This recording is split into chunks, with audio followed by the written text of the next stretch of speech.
শীতের সকালে ধোয়া ওঠা গরম গরম ভাপা পিঠা খেতে কার না ভালো লাগে। আমার তো খুব ভালো লাগে। আজকে আপনাদের সাথে আমি পারফেক্ট টিপস আর ট্রিক সহ ভাপা পিঠার রেসিপি শেয়ার করব। প্রত্যেকটা স্টেপ অবলম্বন করলে আপনিও বানাতে পারবেন একদম পারফেক্ট ভাপা পিঠা।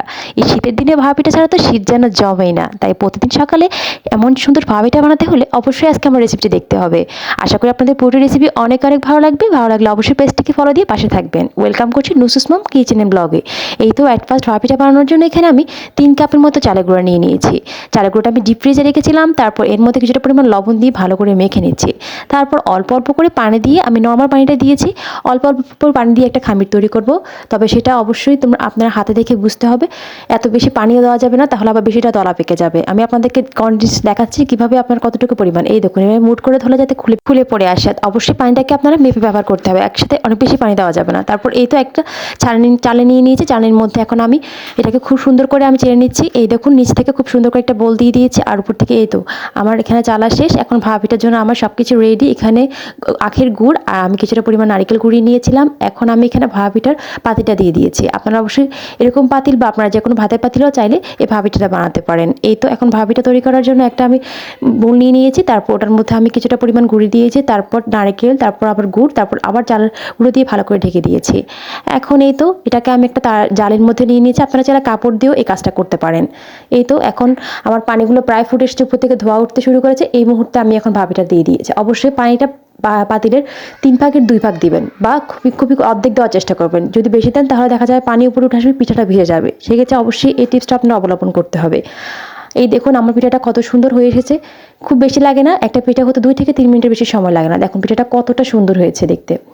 এভাবে আমি প্রত্যেকটা পিঠা বানিয়ে দেখাচ্ছি আপনাদেরকে। আমি প্রায় 3-4টার মতো পিঠা কীভাবে বানিয়েছি সবটাই দেখাবো। প্রথম কিছুটা পরিমাণ গুঁড়ি দিয়ে দিবেন, আলতো হাতে কাজগুলো করতে হবে, বেশি চাপাচাপি করার দরকার নেই।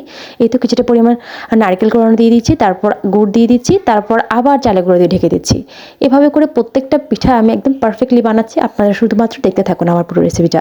আর অবশ্যই আপনারা গুঁড়িটা যদি ডিপের মধ্যে রাখতে পারেন তাহলে কিন্তু খুব বেশি ভালো হবে, কারণ ডিপে আপনারা চাইলে এটা শুকনো চালের গুঁড়ো দিয়ে করতে পারেন। তবে ডিপের মধ্যে রাখলে দেখা যায় পিঠাগুলো অনেক বেশি নরম আর সফট হয়। আমি গুঁড়িটা চুলানোর পরেই কিছুটা গুঁড়ি শুকানোর জন্য ছাদে দিয়েছিলাম, আর কিছুটা গুঁড়িটা আমি ডিপে ভরে রেখেছিলাম এই ভাপিটা বানানোর জন্য।